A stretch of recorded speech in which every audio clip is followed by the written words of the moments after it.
Welcome back to the Stargate podcast, where we're solving for sci-fi. My name is Mike, My name's Janae. and right now, X equals Gate. we are Sci-Fi Rewatch Podcast. Sci-Fi Rewatch Podcast, where we're currently going through Stargate SG-1, and today's episode is Thor's Hammer. Thor's Hammer. Yeah, good episode. Fun episode, yes. But before we get into the episode, I want to make a quick correction about a couple episodes back. As I was editing the previous episode, I noticed that I'd made a comment about the Nox. So we're talking like 2 episodes ago, the Nox episode. I said the Nox were the first aliens that SG-1 had encountered outside of the Goa'uld. That is not right. It's not right. Turns out that the first aliens is in the previous episode to the Nox episode, which is called Cold Lazarus. The crystals. The crystal energy aliens. On the yellow planet. The yellow sulfur stinky planet. Those are the first aliens, I believe. So anyway, Yes. I'm just making that correction because I was wrong. And We were wrong. well, I said it too. yeah, but I brought it up first. So I mean, I kind of started it. Yeah. So I was You did. wrong. I'll take the, take the hit for that one. But we get new aliens in this episode. Yes. Kind of. Not directly, but indirectly. New aliens. I guess we don't really know yet exactly what they are, but we do because, we know. But so this episode is Thor's Hammer, episode 9. And it aired on September 26th, 1997. Written by Catherine Powers and directed by Brad Turner. We'll go through the guest cast real quick. So Galen Gorg is Kendra. Tamsin Kelsey is Gerwin. Mark Gibbons is Thor. And Vincent Hammond is the Eunice. And James Earl Jones is the voice of the Eunice. So we get James Earl Jones. That's a big name. Yeah, that is a big name. Yeah. So that's some cred for this. Yeah. Anyway. I wonder if he was a Stargate fan, like of the movie. Yeah, maybe. I don't know. He could have been.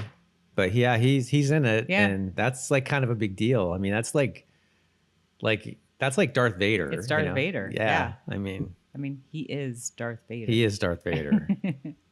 And doing the voice for stuff like that seems to work well for him. Yeah. Just being the voice. Doesn't have to put the suit on or anything. He Exactly.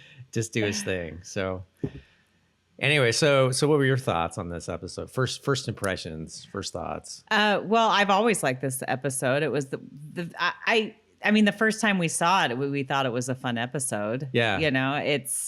You get a little bit more of Teal'c in this one, which is good because he's always kind of like in the background, at least the last few episodes we've done. I mean, he's there, but he doesn't really get a lot of lines and stuff. So it was a lot more involved with Teal'c. Yeah, totally. This brings him forward a little bit, which is cool. Yeah. Yeah, I agree. Yeah, I liked this episode too. It's a fun one. Yeah, and I liked the pairing off too. I liked Daniel and Carter together. I did too. I really liked that. And then O'Neill and Teal'c. Yeah, it was a good pairing for both.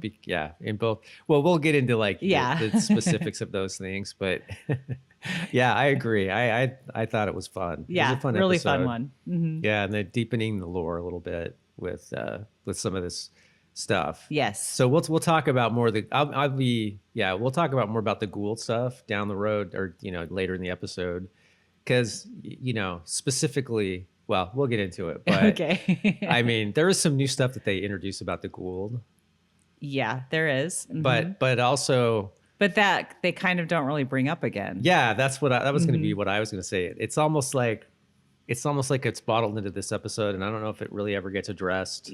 Yeah, I don't know. We'll have to, or maybe they change it a little bit. Yeah, I think they were still trying to figure out what to do with the Goa'uld. Yeah, I agree. Mm-hmm. I think because I feel like some of the stuff they kind of said in this was a little contradictory, but we'll get to it. Yeah. We'll get to it. Well, should we start the summary? Yeah, let's start it. All right. Okay. SG-1 heads off to Samaria after Daniel Jackson theorizes that not all ancient gods were Goa'uld. Some might have actually been allies to humanity. With Teal'c warning that the planet is strictly off limits to Goa'uld, the team basically hears dangerous mystery planet and says, cool, let's go. Yeah, pretty much. Yeah, they do. I think they were more interested in it because of what Teal'c said, that it's off limits. Like the Goa'uld are scared of it. Yeah, they basically were like, memorize this gate address and we never go there. Yeah, kind of a thing. And so immediately O'Neill's like, well, I bet we're gonna have some buddies there that can, that'll help us with that. Basically, any enemy of the Goa'uld is a friend of ours. Is kind of his exactly mentality. I like how they're in the briefing room and like Daniel starts to do his presentation and they're all just like. They're like, oh man, we have to listen to this. His whole theory about how Thor and where other gods have come come from. All that not just Norse mythology that they're bringing into it. Yeah, I know. And O'Neill's like basically like summarize like let's just paraphrase and get out of here. Yeah, let's just move on. Yeah, totally. But his whole, the crux of it is that he's theorizing that Jackson or that the Goa'uld didn't build the Stargate system. Yeah, they just used it. They're just because he using says like they're a parasite. That's what they do. They're just using it for their own. And they're not. And there's some other race that actually would have built the Stargate system. Mm-hmm. But so later. Yeah, that'll be later. But we will definitively end up finding out who built the Stargate system. But it's not the aliens that are kind of in this episode, right? It's not. It's not? No. Okay. I can't even remember. Well, I believe it's not. Yeah, I don't think I never thought it was them. No, but yeah. Yeah, but they're a pretty prominent part of the show down the road. Yeah, these guys. So, Teal'c's okay. But so they go to the planet, and I thought one of the first shot of them coming through the gate was kind of funny because why did they come stumbling through? Well, like a couple of them, stumbling. They come like flying through, basically. Like get shot out? Because they'd already explained that they don't need to do that anymore because Sam did some with the system. They did explain that already. Yeah. Okay. Mm-hmm. Yeah. So it was almost like they kind of come running through, and then a couple of them like trip out. It's like, was it supposed to be like they were trying to do that? Like, I'm gonna go and run through and flip. Yeah, it was almost. Out. Did they get a running start? On the Earth side, well, and then go. I want to do a flip when I come out, and it seemed like. Too, they only showed, at least maybe that's what I noticed, they only showed O'Neill and Teal'c coming through. And then all of a sudden there was Sam and Daniel. No, I think they all came. I think it did show them all come through, but they didn't all, like one of them came flying way out. That was O'Neill. And then a couple of the others, you kind of catch him in your corner of your eye, and then you see a couple of the other two sort of stumble their way out. Okay, I think I was just like, whoa, why is he flying through? I thought they fixed this problem. Yeah, I know. So apparently this was rough landing. Yeah. For this particular exit. They're like, let's do some drama on this one. Yeah. So let's get a wide shot. But it didn't show them. The interesting thing is, it didn't show them go in the gate. It just, the only shot was them coming out of it. So you never see them go in. So you don't know what they did. Yeah. Yeah. To like, well, because they were just showing them getting the Malp, right? Going through. They show the Malp going. They show the Malp getting ready to go through. Yeah. So it's almost like you don't really know what because that's actually in the goofs. I actually didn't put it in because it was not that big of a deal, but you don't see the Malp. I don't think you see the Malp when they come on the planet. Yeah, maybe it's there, but it might be because they usually have it there. Yeah. But again, these are like the first episodes. Right. Right. They're figuring it out. Yeah. And they called it something else too. It has some other, it's not Malp, but it has some other like words on it. Anyway, it's not a big deal. It's not worth. Yeah. Cut. But yeah, it's funny though. So anyway, go ahead. They arrive to find a Viking-style society that immediately mistakes them for gods. Never a great start. Things go sideways fast when a strange energy device scans the team. Jack O'Neill and Teal'c are suddenly teleported away, leaving Samantha Carter and Daniel to explain to a bunch of confused villagers that no, they did not bring evil snake gods as travel companions. Yeah, so the first thing that happens when they get there is there's this big tall column thing with a Thor's hammer on the top. Mm-hmm. And it starts scanning them. And it scans all of them, and then when it gets to Teal'c, you know, his reaction. I mean, it was a choice. The way he was, I'm sure they were like, act like you're in pain. In pain, yeah. And so, but it's just, it just came across kind of comical to me the way he was doing it, like he was kind of overdoing it. Well, a little bit. Because I'm sure that was a special effect they put in after was the light coming through. You know, totally. But I thought it was funny how they're all like. You think they'd all be like running away from this light, and they're just standing there like shield, like, oh, that's bright. That's a bright light. Yeah, totally. When they should be like, run. Yeah. Run away from this light coming. This? But at the same time, you have all these villagers standing around. They're all chanting, Thor, Thor. Another Thor. reason to run. Yeah. Like red like flag number 10. They're like all laughing, and they're thinking it's this like just really funny thing. Yeah. Because they've never had any danger. Yeah, to them it's just funny. They just expect, okay, well, someone's coming through. They're going to get zapped away. They're going to get zapped away. Yeah, they have complete faith in their gods. They don't even know. They don't even know what's coming. They don't, yeah. That takes Jack and Teal'c, and they're gone. Yep. Yeah. Well, it goes to take Teal'c, and then Jack jumps on Teal'c to try to push him out of the way, and then it zaps them both. Yeah, gets them both. Yeah. Yeah. So. Yeah, and Carter's panicked. Yeah, Carter's panicked. Carter's panicked. And Daniel, I think it's funny. He's like, they're dead. Yeah, yeah, he does. They're just dead. I think they're dead, or whatever he says. She's like, what? No, I don't accept that. They're dead. What does he say in the script? They're dead. Pull it up really quick. That was funny. I think they're dead, or however he says it. It was just yeah. It was pretty funny. He says it so like he does that a lot, where he just kind of says things so just like nonchalantly, you know. Oh, what he does say is he goes. Do you know how this works? Are they dead? So he's asking the question. It's not like he's not assuming that they're dead. He's asking Gawain about it. So then she's explaining how their gods wouldn't kill humans and the whole thing. So they're not dead. And that's when Sam's like, oh, maybe they were transported to a different part of the planet. Yeah, let's go look for them. Yeah, exactly. Yeah. So, and then, okay. So I keep going. Yeah. Jack and Teal'c wake up trapped in an underground labyrinth designed as a Goa'uld death trap, complete with a pre-recorded message from Thor, who it turns out is a less friendly neighborhood god and more automated security system with zero chill. Teal'c's symbiote makes him a target, and escaping might mean his death. So yeah.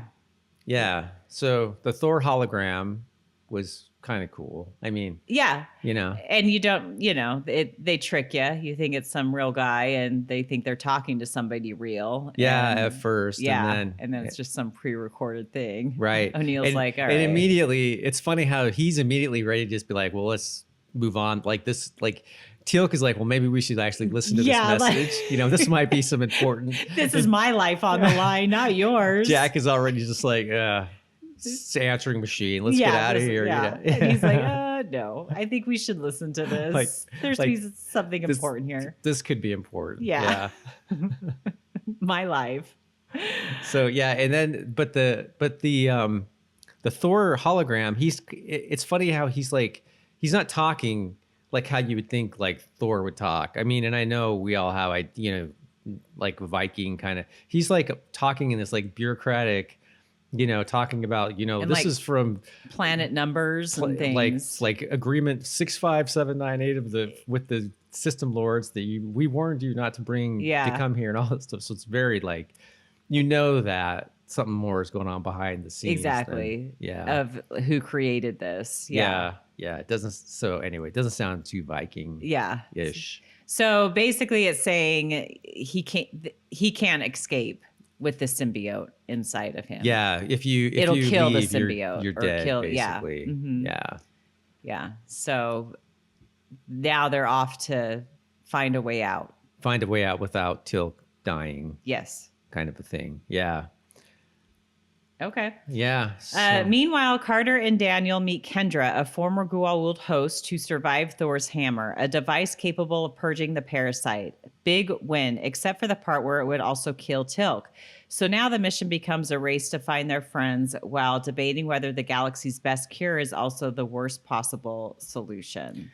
Yeah. So the thing I was wondering is, I don't know if it would actually kill Teal'c. It would kill the symbiote, which would eventually lead to Teal'c's death. But he can live for a while without a symbiote, but they'd have to go get him another one. Exactly. But that's probably even something they wouldn't even have thought of at the time. This was so new. Mm-hmm. You know, because that does happen later on. He gets a new junior eventually. Right. Well, and obviously it didn't kill Kendra. It killed the host. Right. Or not the host, but the they're symbiote. basically making it seem like Teal'c will die. It's what it felt like to me. Maybe they didn't specifically say that, but it did kind of feel like they were saying, like, he can't leave. like, if he leaves, he's dead. Yeah.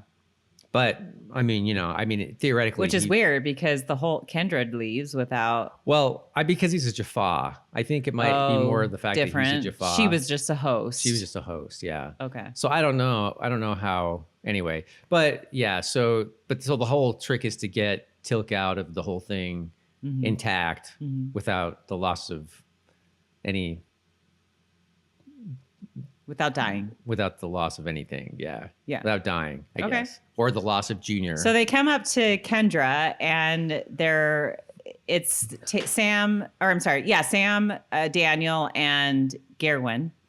And she's with a child.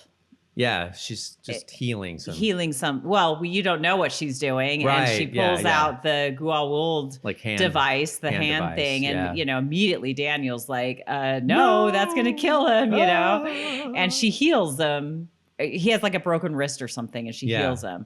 So, but that's new. Yeah, that's the new thing. Like, so now you know that, like, well, Goa'uld technology, it's probably not even, I mean, we call it Goa'uld technology, but it's probably something they just stole from some other alien race. Totally. It's probably, but it can be used to heal as long as what am I trying to say? Is it can heal, but as well as, kill somebody. Yeah. So it's multi-purpose, Yeah. Technology, which is, like it's new, like you said. Yeah. Because does that always happen? Do they bring that up again of it healing? Yeah, they do. Oh yeah, they use it because do you remember? I mean, eventually Sam uses one of those things a lot. Oh yeah. Yeah. Okay. So yeah, it does. It does become a thing. So that's something that did stick. That's some of the lore that did stick from this episode. Yeah. Some of the other stuff I'm not sure. Right. So they meet with Kendra, and she kind of gives out a lot of information about how it was being a host to a Goa'uld. Yeah. Which is good information for Daniel because he's still trying to get to his wife, Sharae, who is a host. Yeah. And this is the controversial, well, not controversial. This is the part that I was saying where some of it may not be, this might be lore that they don't keep completely. Because specifically, well, we do know that she talked about being, and maybe this just happened to be her specific case, but she did talk about being able to witness all of the atrocities that this Goa'uld that was her. Yeah, she was aware. She was aware. She could see everything that was happening, but that, like, no control. Now we know that is totally that's true. That's true. That goes out. But the part that was kind of sketchy, I mean, unless it's just her specific, or that doesn't really come up again. Yeah, is the part where she was able to influence the Goa'uld and to do what she wanted, kind of like to trick her into going to this planet. Yeah, to get. Yeah, that was the part, because like usually Goa'ulds don't. The host doesn't have that kind of influence like at all. They have like no. Yeah, they never really bring that kind of thing up. They can't again. really. It's rare that they can communicate at all. Yeah. Except for, well, not Goa'ulds. Goa'ulds don't really allow that. Yeah. You know, Tok'ra do. Yeah. But yeah, so it's kind of, anyway, I thought that was a little, but again, it's all, they're making it up as they go along, maybe. Yeah, well, it's still early on, but yeah, I think they're just still trying to figure it out. But that is something that doesn't really come up again. Yeah. But for them being aware, that is, you know. Yeah, them being aware of that, yeah, for sure. Yeah. And I guess maybe, now that I think of like the Tok'ra, which is, sorry, that's down the road. That's a different thing. But, you know, because those guys are actually, they communicate back and forth pretty well. Yeah, but that's different. Yeah, it's different but they allow it. The Goa'ulds wouldn't allow it. I guess, yeah. Okay. So yeah, anyway. So yeah, this is a little strange. Yeah. Anyway. Okay. Tangent. Sorry. So it is good for Daniel because he thinks now he has and she's telling them about the thing that O'Neill and Teal'c are stuck in, and it separated her from the Goa'uld. So he's thinking, well, I can bring if I can get Sharae, I can bring her to this thing. Yeah. Oh, he's save her. This is hope. This is hope for Daniel. Major hope. And he thinks, okay, well, she's not fully dead then, because if she's aware, she could still be saved. Yeah, totally. Yeah. Totally. So that's good for him for now. The one thing I didn't like was Kendra speaking to the winds or whatever. I know the thunder and thunder and is mostly the wind. Every time it would thunder, it would be some kind of affirmation from Thor that she needed to do something. Yeah.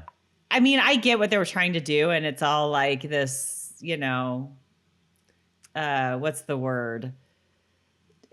Thor stuff, God stuff, all this lore and everything. Yeah, so I just, you know, sitting there in the wind giving her these weird ads. It was just, it just seems so like it was weird. Like, it seemed more like superstition than a real thing. Because that's the way Sam took it. Sam was totally like, just as skeptical as you. Totally. Yeah. You know, like sitting there, like she was not going with it. Yeah. You know, yeah. In fact, I was not into it. In fact, she's like, when they're out there, you know, when they're sitting there and she's like, oh, well, and Sam's like, oh, great, another sign. You know, she says that. That's oh, great. Like, we're wasting time here. Like, shouldn't we just, like, let's just go. Let's go find O'Neill and Teal'c. Yeah. But yeah, wind stuff. Yeah, totally. For me, I'm not into it.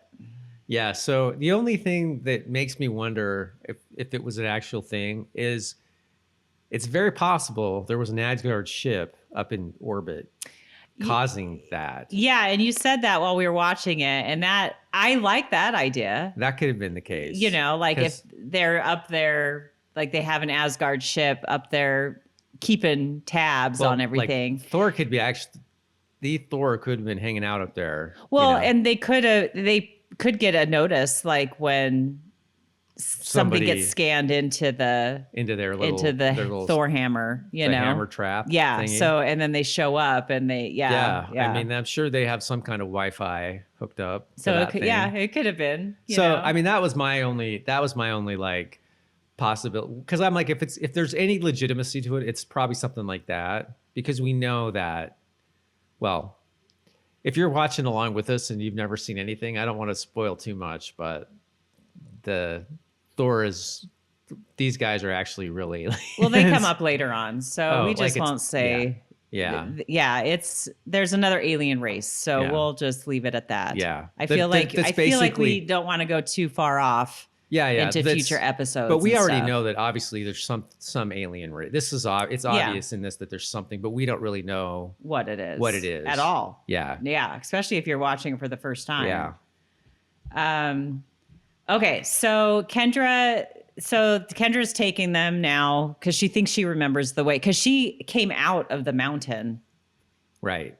So there is a way out. So she did come out of the mountain when she was stuck in the Thor's hammer. Yeah. And so she thinks she can remember the way. So right. So back in the cave, things get worse when a a Eunice. Is it Eunice or I think Unis? It's Unis. Yeah. Unis. Unis. You said Eunice earlier. That's why I did, but they were saying Unis on the show. Yeah, so I think it's it's Unis. A massive ancient Goa'uld host starts hunting Jack and Teal'c. It's basically a horror movie now, except Jack brought a gun to a mythological monster fight, and somehow that's still not enough. Yeah. Well, so he finally does show up. The Unis shows up, and I just think so he immediately thinks that, well, the weapons, because Teal'c's holding a staff weapon, and we know those don't work. Goa'uld weapons don't work inside, but guns do. Yeah. Because they're just, projectile weapons. And so they shoot this thing a lot, or Jack shoots this thing like a lot. And then, so he's dead, they think. Yeah. But we see the eyes glow. But the funny part is they're walking away, and they're just kind of like both freaking themselves out.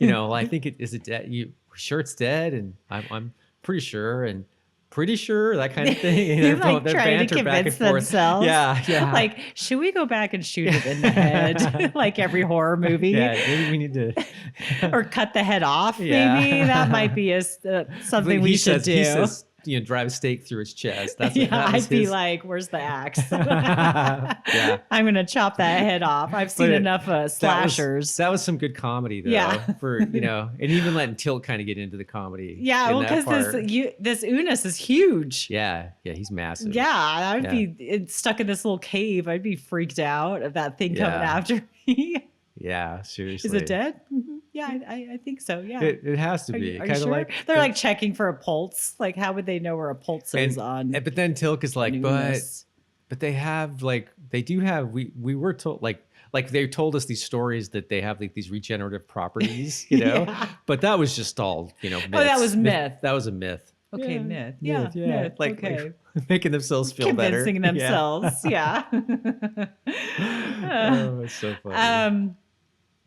So it's sort of cutting back and forth between Sam and Daniel, and them the kind of between scenes where Sam and Daniel are looking for. They're hiking. You're hiking their way, and so the whole way they're kind of getting a little bit of more insight from Kendra while they're having their little adventure in the trying to find a way out in the cave and trying to stay away from the Unis, hoping he's dead. Because they keep even walking around in the cave, they keep hearing things. Yeah, like. I heard a sound. What was that? Yeah. So ultimately, and it's funny, they, and there's a whole part where Sam is getting kind of pissed because she feels like Kendra's leading him on a wild goose chase. Like, and Daniel's kind of in this, he just really wants to believe that this whole thing, they can get there because I think he's just tunnel vision. Sharae. We got to get Sharae here. I could save Sharae. We got to figure this all out. This is like, if I can hold on to this one thing, then, and I get it. Yeah, totally get it. Yeah. And Sam's just like, okay, like, where are we going? Does she know? And she even says, Kendra's like, oh, well, it was all snowy. Yeah. There's the part where she's like, and then that's when she kind of walks off like, God damn it. Yeah. Like, this is a waste of our time. Yeah. Like wild, kind of feels like it's wild. And then they have their little like talk, and then Kendra's like, "Oh, I remember now. It's this way." Yeah. And that's kind of when they get there. Yeah. And so at the same time, Sam or Teal'c and O'Neill they find the exit to the cave, and so they have their little thing where Jack just walks through, and then Teal'c walks into the thing and starts getting, and Jack has to push him out. Yeah, push him out again. Yeah. And then the Unis comes back. Yeah. So now they have to deal with the Unis again. And so it's a big. So at the same time, we got Daniel and Sam. They find the exit and they come in the back way with Kendra. Yeah, but one thing about that. When they find the exit, but they still have to open something. Like the revolving door. Oh yeah, it was a revolving door. And Kendra, there's all these like handprints all over the wall. I know, that's a little hokey. I didn't like this. And then she just is like, oh, and she puts her hand up and says some saying. I don't even know where it's from. Almost like a prayer. A prayer or something, yeah. Yeah, and then all that makes the door They don't open. even explain. Yeah, it wasn't even, Because you think like Daniel and Carter would be trying to figure it out. Yeah. You know, especially like if they want to bring Sharae back. Okay, so how did she open this?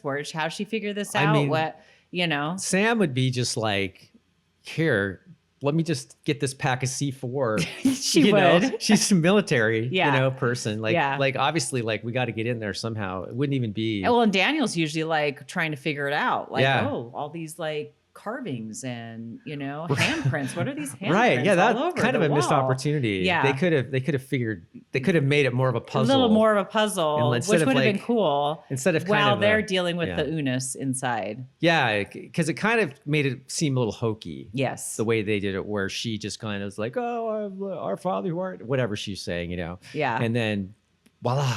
Yeah. And then it opens. Yeah, I agree. Yeah. It was a little, but so they get in there and they're in the back way, and when all this is happening, Teal'c gets in a big, wrestling match. They're sumo wrestling this, or he's sumo wrestling this Unis. Trying to push him into the. Oh, right. Into the hammer thing. Because when they're in there, he's like, he makes that like, basically Teal'c makes some thing like, are you thinking the same thing I'm thinking? But he says it in this weird way. Jack's like, the correct saying is, are you thinking what I'm thinking? And yes, I am, Teal'c. I think he was saying like, are you thinking of the same tactic that I'm thinking of? Yeah. So yeah. And the idea is, let's push Mr. Unis into the exit, so he dies basically, or the Goa'uld dies anyway. Yeah. And he's basically hamburger meat by that point anyway. Well, because they've shot him all up. Yeah. So they do at least put that together, because Kendra lived. Yeah. And they push him through the thing. The Goa'uld dies. But the host dies too, because his body's already so damaged. So damaged. Yeah. He was shot up. Yeah. So they're not like regenerative. They're the only thing that's regenerative about them is probably just because like they can the Goa'uld keep the host alive. Yeah, and unless they have kind of, or maybe I don't know. Yeah, because that's what Teal'c says. Like, he's not going to come back because the host, the Goa'uld is dead now. Yeah, because I think like in future episodes and stuff, it takes some time for the Goa'uld to regenerate the host body sometimes, So, the Goa'uld could have been working on it, but at the same time. And like trying with to deal humans, with these the guys. Goa'ulds stay young. Yeah. Forever. They never like age, really. Mm-hmm. So it's like Apophis is like 8,000 years old or something, or whatever. And so anyway, yeah. Okay, let's see. Everything converges at the hammer. Teal'c is ready to sacrifice himself. The Unis makes one last attack, and in the chaos, the team proves the hammer works, just not in a way they can live with. So Daniel makes the call and destroys it, saving Teal'c, but also wiping out a potential cure for countless Goa'uld hosts, including his wife. Yeah, so bummer. Which is sad. Yeah. Yeah, but I mean, he does kind of say, well, at least we now know it's possible. Yeah, they did get some more information that they could possibly save her. But it is sad because he has so much hope the whole episode. Well, yeah, it's a really good plot device. Yeah. I mean, it's in a way, it's almost kind of too bad they burned it so early. Yeah. In the series. Who knows how long they would have, they're probably like, how long is this show going to go on? Well, this is our idea, but it's a good idea, So, so they seal it up. So they free Teal'c, and they don't seal it up, but they tell Kendra Garwin. Garwin. Yeah, they tell her to seal it up because they're like, now that we've basically broken your technology that keeps you safe, like, at least you could seal at the back, and then if Goa'uld will come through, they'll still get stuck. And inside. their technology doesn't work in there, so they'd be stuck in there. They wouldn't be able to get out. So at least there's that. Yeah. Because that was my first thing. Was like, wait a minute. So now this whole planet's in danger because they saved Teal'c. That happens a few times where it feels like SG-1 comes and then they somehow screw up the technology there. Makes it more dangerous in the future. But so I'm glad they explained it, because I'm just like, oh well, now they're in danger. Right. Okay. Was that, where did I? Oh yeah, here we are. Okay.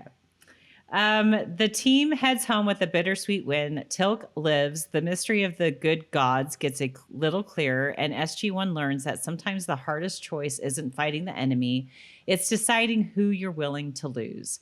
And somewhere out there, Thor is still on voicemail. So yeah, I love it. Yeah, it's good episode. It was a good episode. It was a good episode. Yeah, it's a fun one. I think it's funny how they when you meet these other people on these planets, how they have because this is like a Thor planet, they have them all looking Vikings, like Vikings, and all their their clothing and their I love how Sam and Daniel drinking out of the horn things. She's just like, all right. So it was fun. It's a fun episode. Yeah, it was a fun one. So and a lot of info.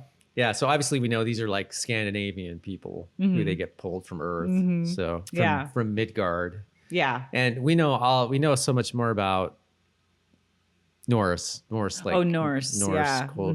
Just from because of all the MCU, a lot of stuff in the Thor movies and.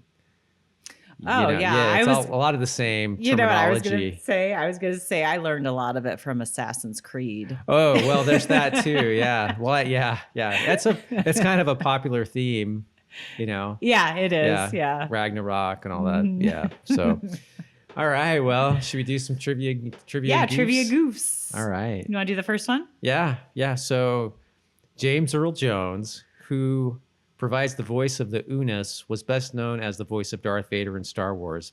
He was the only major Star Wars cast member to have any involvement with the Stargate franchise. Wait, he was the voice of Darth Vader? Yeah. I think that's funny. It's a good trivia, but I just feel like that's so obvious. Everybody knows that. Everybody knows that he's the voice of Darth Vader. Everybody knows who James Earl Jones is. At least you better. Yeah. I mean, maybe younger people don't, but around this time, everybody would have when this show came out. Yeah, for sure. Okay. This is the first episode in which the Goa'uld leadership, the System Lords, are referred to by name. Yeah. I wondered that. I kind of made that comment. I feel like this is a new term, even though it becomes a very commonly used in the show. Yeah, there's kind of a network of them of Goa'ulds. Yeah. So they're basically So that kind of laying the tracks for that, which is cool. This is the first episode where Teal'c's symbiote is referred to as Junior. So I've kind of been saying, O'Neill, right? Yeah, by O'Neill, and he's kind of the one who does it the most. Maybe other people do, but I've been saying it in the podcast. You're just kind of so used to it. I've said it a few times. Yeah. Anyway, but that was the first time. That was the first time in the show. So now, and I think it's funny. Now you're all caught up. And I always watch O'Neill. Every time Teal'c pulls out Junior, he's just Yeah, super grossed out. Yeah, super grossed out. Yeah, totally. All right. Is it my turn? Yep. As a nod to the Star Wars movies in which James Earl Jones voices Darth Vader, when Gerwin first meets Daniel and Carter, she says, "Aren't you a little short for a god?" Just like Princess Leia said to Luke Skywalker, "Aren't you a little short for a stormtrooper in A New Hope?" Oh, I didn't put that together. Yeah, I didn't either. I saw that. I thought, well, that's clever. Yeah, that is clever. Clever if true. I'm sure it is. I mean, I bet it is. Yeah, because it's this pretty specific line when that's the first thing she says. Yeah. I bet it's. I like that. Yeah, I like that cool. one. All right, goofs. Okay, goofs. All right. So when Jack and Teal'c are trying to find their way out of the labyrinth, they stop to discuss the Unas. When they finish talking, they walk back the way they had just came. So I noticed that. You did? I totally noticed that when they got up to the water. Oh, I didn't notice it at all. So they're talking and then they just. Oh, maybe not. Because I noticed this is before they saw this isn't. Yeah. But they did that a couple times then because when they come up to the water, they're it's they're heading towards an area. And then they see the bones and stuff of the symbiotes and other humans or whatever. And then they just turn around and go back the way they came. Well, it is a labyrinth, so maybe that would happen. Different tunnels or something. Yeah, because maybe that was like a dead end. You'd have to go back and go another way around. But I did think, like, why are they turning around? Shouldn't they like go across the water or something? Right. Yeah, I know. I didn't even notice it. Yeah, but, I didn't notice that time. I was typing notes too at the same time, so I didn't. Yeah. Okay. Anyway, go ahead. When SG-1 is getting ready to depart at the beginning of the episode, a FRED is seen on the ramp in front of the Stargate while it is dialing. So I think that's the Malp. So is that the Malp? I think that's the Malp. Okay. Yeah. Because of the actual process of establishing a stable wormhole to another gate, an unstable vortex is first formed and shoots from the gate for a second. This Fred would have been vaporized by the unstable wormhole, as other people / equipment have been lost to this as well. So, like, how when they first dial the gate, it goes whoosh. There's always a whoosh back. Oh, yeah. It would, if anything on the platform would be like destroyed. Exactly. So, yeah, that's what they're talking about. Well, that's why it's funny, because I was going to say we should look back at that part again, because my first thought was like, did they already have it open? It wasn't open. Oh. Yeah. Because I did think that. Yeah, like I'm smart. I did think that. I should have said it out loud, but I did think all that stuff's going to be like vaporized unless they're like, okay, let's now move it all back.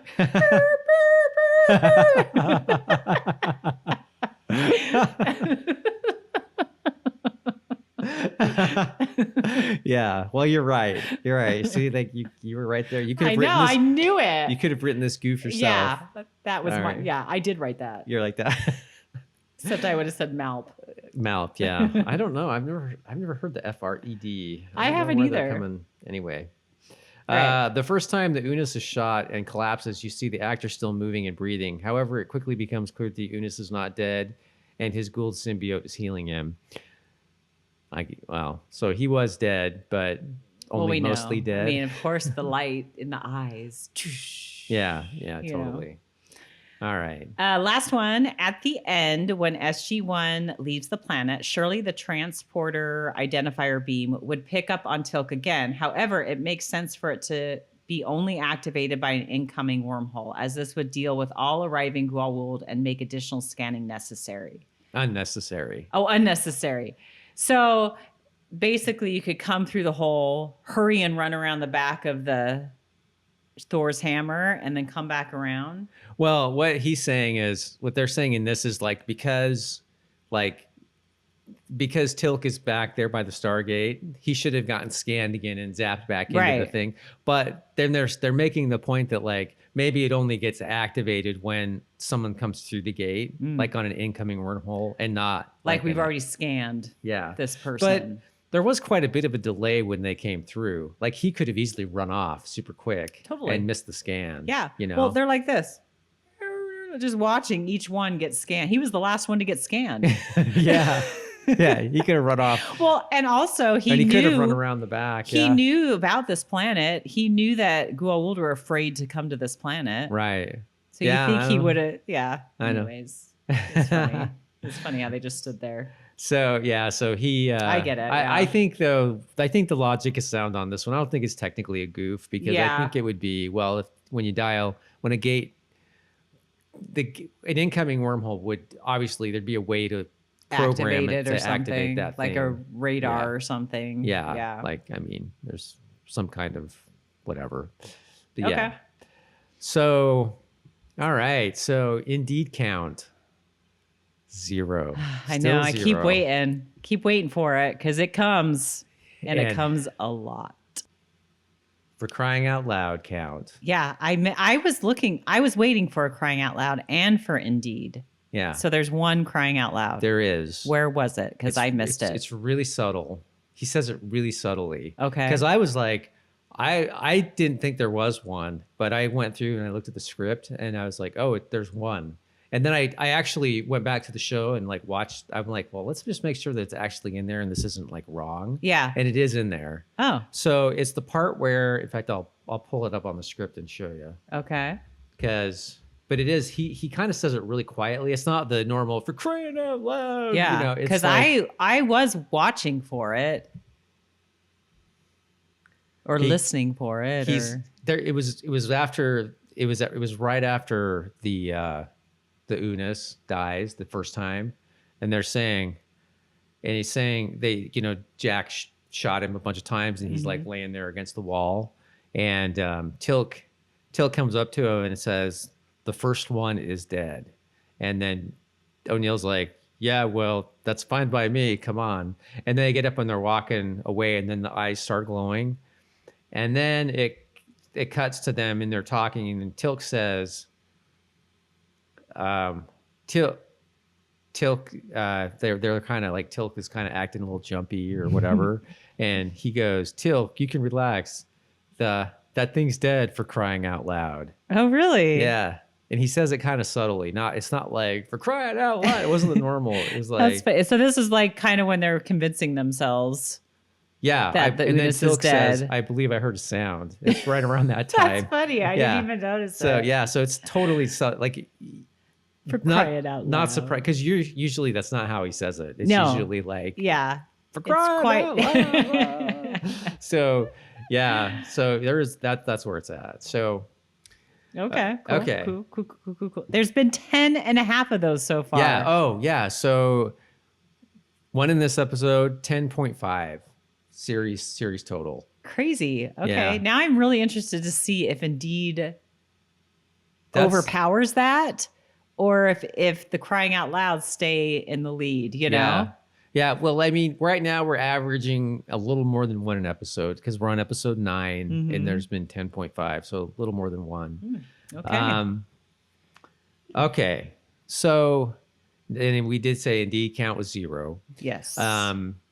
New segment we kind of discussed before.